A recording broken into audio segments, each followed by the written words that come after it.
Being के सभी प्रयोग इन इंग्लिश स्पीकिंग। आज की वीडियो में सीखेंगे बीइंग का यूज कैसे किया जाता है अपने इंग्लिश स्पीकिंग में।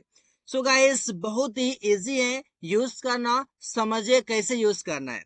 बीइंग का मतलब होता है के नाते, या होने के नाते, या फिर होने के बावजूद। इस सेंस में आप यूज करते हैं। बीइंग मतलब हो रहा, बीइंग मीन्स होना, बीइंग मीन्स किया जा रहा है, बीइंग मीन्स किए जाने से, और बीइंग मीन्स समर्थ होना। और भी कई सेंस में हम इसे यूज करते हैं। तो चलिए समझते हैं एक एक करके किस सेंस में हम इसका यूज कर सकते हैं। गाइस, सबसे पहले हम लोग समझते हैं कि बीइंग प्लस एडजेक्टिव अगर आपका आता है तो इसका मतलब होगा हो रहा। It means change of state. It means की स्थिति में आपका बदलाव होगा। वो स्थिति जो होगा उसमें आपका चेंजेस होंगे। अब देखिए इसका फॉर्मूला क्या होगा। फॉर्मूला बहुत ही सिंपल है। Subject is am are being plus adjective. देखिए बहुत ही इजी है। एग्जांपल देखिए, वह तेज हो रहा है तो आप यूज करते हैं he is being intelligent. Being means हो रहा, होना, इस सेंस में हो गया। इंटेलिजेंट आपका एक एडजेक्टिव है। इसी प्रकार से राहुल मजबूत हो रहा है। इट मीन्स की स्थिति में बदलाव हो रहे हैं। वह तेज हो रहा है, इसका मतलब यहाँ पर यह है कि वो तेज पहले नहीं था, बल्कि वो तेज हो रहा है, स्थिति में बदलाव हो रहे हैं। इस प्रकार से आप समझ सकते हैं। राहुल मजबूत हो रहा है, इसका मतलब ये कि राहुल मजबूत पहले नहीं था, वो मजबूत हो रहा है, स्थिति में बदलाव हो रहे हैं।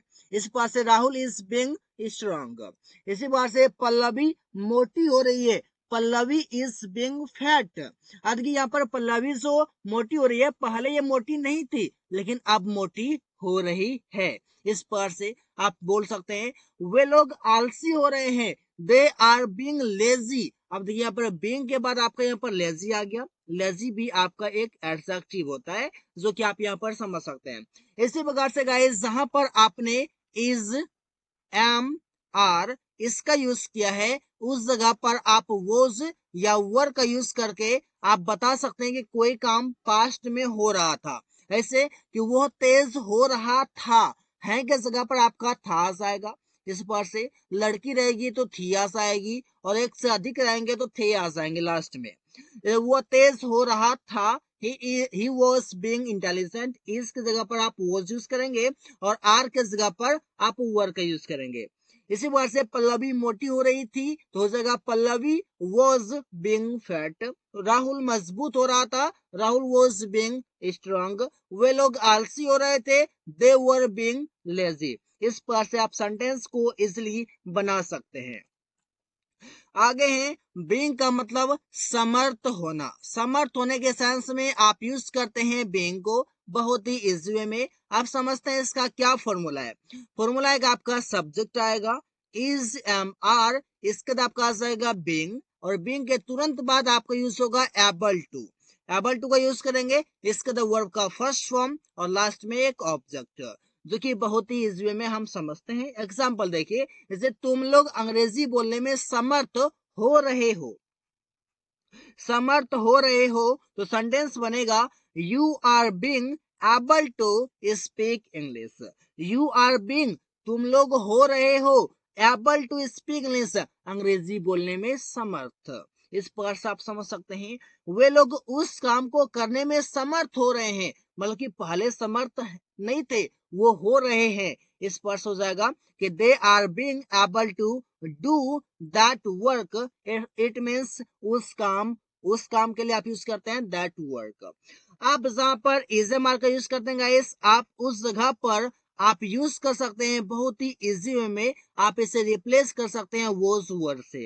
इज और इज के जगह पर आप वोज का यूज कीजिए, और जहां पर आप यूज करते हैं आर का, वहां पर आप वर का यूज कीजिए। अब बात रहा कि एम जिसके साथ यूज करते हैं, उसके साथ आप यहाँ पर वॉच का यूज कीजिए। इस बार से आप यूज कर सकते हैं बहुत ही इजी वे में कि you were being able to speak English, तुम लोग अंग्रेजी बोलने में समर्थ हो रहे थे। इस बार से हो जाएगा आकाश स्टेज पर अंग्रेजी बोलने के समर्थ हो रहा है, तो सेंटेंस बन जाएगा Aakash is being able to speak English on the stage.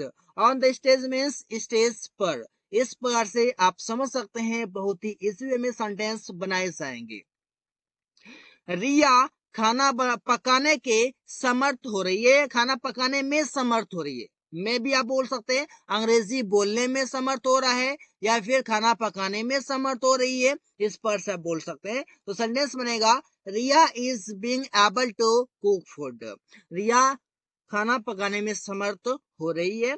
आप चाहे तो इस जगह पर वॉज का यूज कर सकते हैं और वॉज का यूज करेंगे तो यहाँ पर हो जाएगा हो रही थी हो जाएगा। इस पर से आप समझ सकते हैं। तो बहुत ही इजी वे में सेंटेंस बनाए जाते हैं। I hope you are getting this point because it is too small to understand, it is so easy guys, so must understand this point and just practice. The more you make sentences, the more you will learn in English guys. So make sentences, keep practicing, keep learning, keep growing yourself. आगे समझते हैं। आगे आप कहेंगे इस being के साथ हम वर्ब का थर्ड फॉर्म अगर यूज करते हैं तो इसका मतलब हो जाता है किया जा रहा है। अब किया जा रहा है तो इसका मतलब कि प्रेजेंट में है, तो आप यहाँ पर इज एम आर का यूज जरूर करेंगे, इज एम आर का यूज करेंगे। अब देखिए इसका फॉर्मूला क्या है। फॉर्मूला ये है कि आपका सबसे पहले सब्जेक्ट आएगा, is am are being verb third form by plus object. अगर मैं आम भाषा में कहूं, यहाँ पर जो आपका ये सब्जेक्ट है ये आपका ऑब्जेक्ट है, और यहाँ पर जो ये ऑब्जेक्ट है ये आपका सब्जेक्ट है। इट मीन्स पैसिव सेंटेंस में होता क्या है कि आपका ऑब्जेक्ट आपका क्या होता है, सब्जेक्ट बन जाता है और सब्जेक्ट आपका ऑब्जेक्ट बन जाता है ऐसे। लेकिन आप सिंपली समझिए कि यहाँ पर आपका ऑब्जेक्ट लिखा जाता है और यहाँ पर सब्जेक्ट, क्योंकि जिसके द्वारा काम किया जाता है वो बाय के साथ लिखा जाता है, बाय के बाद लिखा जाता है। तो सिंपली आप समझ चुके हैं। अगर सेंटेंस देखिए कैसा है कि सड़क बनाया जा रहा है, तो सेंटेंस बनेगा the road is being built. Built आपका यहाँ पर वर्ब का थर्ड फॉर्म है, बीइंग के बाद वर्ब का थर्ड फॉर्म, इधर आपका बाय ऑब्जेक्ट कुछ नहीं है। आकाश को अमेरिका भेजा जा रहा है, तो सेंटेंस बन जाएगा Aakash is being sent to America. अब समझ यहाँ पर सेंट आपका वर्ब का थर्ड फॉर्म है, सेंट का थर्ड फॉर्म सेंट हो गया। इसी वजह से उसे पीटा जा रहा है, तो सेंटेंस बनेगा ही इज बीइंग बीटन। अब ये ही पीट नहीं रहा बल्कि पिटाई खा रहा है, एक्शन को रिसीव कर रहा है, और जो एक्शन को रिसीव करता हो, एक्शन का इफेक्ट चलता हो, वो आपका सेंटेंस में ऑब्जेक्ट होता है, जो कि यहाँ पर सब्जेक्ट के स्थान पर लिखा गया है, बल्कि ये पैसिव सेंटेंस है इसलिए यहाँ पर सब्जेक्ट के स्थान पर लिखा गया है। इसी वर्ड से गली सजाई जा रही है, तो सेंटेंस बन जाएगा आपका कि the street is being decorated. The street is being decorated, it means कि सड़क या गली सजाई जा रही है। इस पर हो जाएगा। जहां पर आपने इज एम आर का यूज किया है वहां पर आप यूज कर सकते हैं वॉज वर्ड का। पास्ट में हो जाएगा सड़क बनाया जा रहा था, the road was being built. Aakash को अमेरिका भेजा जा रहा था, Aakash was being sent to America. उसे पीटा जा रहा था, ही वॉज बीइंग बीटन। गली सजाई जा रही थी, the street was being decorated. इस पर से सेंटेंस आप बना सकते हैं। आगे समझिए अगला कॉन्सेप्ट है बीइंग का मतलब के नाते, होने के नाते या होने के बावजूद। हम लोग हिंदी जब बोलते हैं तो अलग अलग सेंस में हम यूज करते हैं, तो समझते हैं इसका क्या कॉन्सेप्ट है, कैसे हम इसे यूज कर सकते हैं। इसका गाइस स्ट्रक्चर होता है कि बीइंग आप लगाइए, इसका आपका बीइंग का एक ऑब्जेक्ट हो जाएगा। होने के नाते क्या, होने के नाते जो भी होने के नाते आप उसे ऑब्जेक्ट में लिखेंगे, और इसके बाद आप यूज करेंगे एक सेंटेंस जिसमें आपका सब्जेक्ट वर्ब ऑब्जेक्ट होगा, लेकिन सेंटेंस से पहले आपका एक कॉमा आएगा जो कि आप समझ सकते हैं। अब देखिए एग्जांपल, तुम्हारा दोस्त होने के नाते उसने तुम्हारा मदद किया, तो सेंटेंस बन जाएगा बीइंग योर फ्रेंड। तुम्हारा दोस्त होने के नाते ही, उसने, ही हेल्प्ड यू, उसने तुम्हारा मदद किया। पास्ट इंडेफिनिट टेंस में सेंटेंस बन गया। ये सब्जेक्ट वर्ब ऑब्जेक्ट से पहले आपका एक कॉमा आया है, जो कि आप स्ट्रक्चर में से यहाँ पर देख सकते हैं। एग्जाम्पल देखिए, भाई होने के नाते वह तुम्हें डांटता रहता है, तो सेंटेंस बनेगा कि बीइंग अ ब्रदर, भाई होने के नाते he keeps you scolding. He keeps you scolding, इसका मतलब ये हो जाएगा कि वो तुम्हें डांटता रहता है। इस बात से आप समझ सकते हैं। शिक्षक होने के नाते सुमन ने उसे पीटा है, तो सेंटेंस बन जाएगा कि बीइंग अ टीचर, शिक्षक होने के नाते सुमन हैज बीटन हिम, सुमन ने उसे पीटा है। इस पर से आप समझ सकते हैं बहुत ईजी गाइस समझना। सेंटेंस को बनाइए प्रैक्टिस कीजिए, क्योंकि विदाउट प्रैक्टिस तो आप अंग्रेजी बोल नहीं सकते, because it is true guys. So must practice, must understand, just do this. आगे आपका गाइस बीइंग के साथ आपका एडजेक्टिव हो जाएगा, इसका मतलब हो जाएगा होना। होना के सेंस में आप यूज करते हैं बीइंग के साथ एडजेक्टिव, जो कि बहुत ही इजी वे में आप समझ सकते हैं। फॉर्मूला हो जाएगा बीइंग के साथ आपका लग जाएगा एडजेक्टिव, और इसके बाद आपके जो वर्ब हैं जैसे कि इज एम आर वो आपके आ जाएंगे, पास्ट में आपके वॉज और वर आ जाएंगे, और इसके बाद आपका कॉम्प्लीमेंट आ जाएगा। और कॉम्प्लीमेंट का मतलब होता है कोई भी विशेषण। विशेषण वो होता है जो कि विशेषता बताता है किसी नाउन या प्रोनाउन की। अब देखिए एग्जांपल से, इस काम को करने में या फिर इस काम में ईमानदार होना आवश्यक है, तो सेंटेंस बन जाएगा बीइंग ऑनेस्ट, ईमानदार होना, इज इसेंशियल, आवश्यक है, इन दिस वर्क, इस काम में। तुम्हारे साथ होना मेरे लिए खुशी की बात है, तो सेंटेंस बन जाएगा बीइंग विद यू, तुम्हारे साथ होना, इज प्लेजर, खुशी की बात है, फॉर मी, मेरे लिए, इस पर हो जाएगा। आलसी होना मुझे पसंद नहीं है, तो सेंटेंस बन जाएगा I don't like being lazy. Being lazy मतलब हो जाएगा आलसी होना। आई डोंट लाइक मुझे पसंद नहीं है, या फिर मैं पसंद नहीं करता हूं, इस पर से सेंटेंस बनेगा। सेंटेंस को बनाइएगा इस, क्योंकि विदाउट सेंटेंस तो आप कैसे अंग्रेजी बोलेंगे। आपको पता होना चाहिए कि फॉर्मूला कब कैसा यूज किया जाता है और सेंटेंस बनते किस प्रकार से। राहुल को अंग्रेजी का ज्ञान होना बहुत जरूरी है, तो सेंटेंस बन जाएगा कि बीइंग इंग्लिश नॉलेज, अंग्रेजी का ज्ञान होना, इज नेसेसरी, आवश्यक है, जरूरी है, फॉर राहुल, राहुल के लिए या फिर राहुल को। आगे गाइस बीइंग के साथ आप लगाते हैं वर्ब का थर्ड फॉर्म, जिसका मतलब होता है किए जाने से।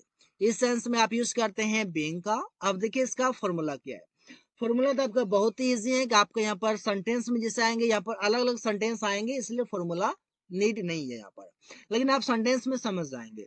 अमन आलसी होने से परेशान है, सेंटेंस बन जाएगा Aman is fed up with being lazy. Being lazy मतलब आलसी होने से, इस पर से आप समझ सकते हैं। फेड अप विद का आप यूज वहां पर करते हैं जहां पर आप कोई चीजों से, किसी इंसान से तंग आ गए हैं, आप वहां पर बोलते हैं। जैसे बोलते हैं कि मैं इस मोबाइल से तंग आ गया हूं, तो बोल सकते हैं I am fed up with this phone. इस पर से आप सेंटेंस बोल सकते हैं मैं अपने दोस्तों से तंग आ गया हूं, I am fed up with my friends. इस पर से फेड अप विद मीन्स परेशान होना, तंग हो जाना, उस सेंस में आप यूज करते हैं। तो अगला सेंटेंस बनेगा आपका चोर अरेस्ट होने से डरता है, सेंटेंस बनेगा the thief is scared of being arrested. Being arrested आपका हो गया। अरेस्टेड आपका एक क्या है, एक एडजेक्टिव की तरह है, आप यहाँ पर समझ सकते हैं। एक एडजेक्टिव की तरह यहाँ पर सेंटेंस में काम कर रहा है, क्या होने से, अरेस्टेड होने से। या फिर आप समझ सकते हैं कि अरेस्ट आपका एक वर्ब है, तो आप यहाँ पर समझ सकते हैं वर्ब का थर्ड फॉर्म। ऐसे भी वर्ब का थर्ड फॉर्म एडजेक्टिव भी होता है गाइस, जो कि एडजेक्टिव के वीडियो लेक्चर में आप समझ पाएंगे इसे। पीटे जाने पर वह गाली देने लगा, सेंटेंस बनेगा बीइंग बीटन, पीटे जाने पर ही स्टार्टेड अब्यूजिंग, वो गाली देने लगा। मैं अपराधी होने से डरता हूं, तो सेंटेंस बनाता है I am afraid of being criminal, या फिर बीइंग अ क्रिमिनल, ऐसे बोल सकते हैं बीइंग अ क्रिमिनल। सेंटेंस बहुत ही इजी में बनाए जा रहे हैं, सेंटेंस बनाइए। So guys thanks for watching, that's all for today.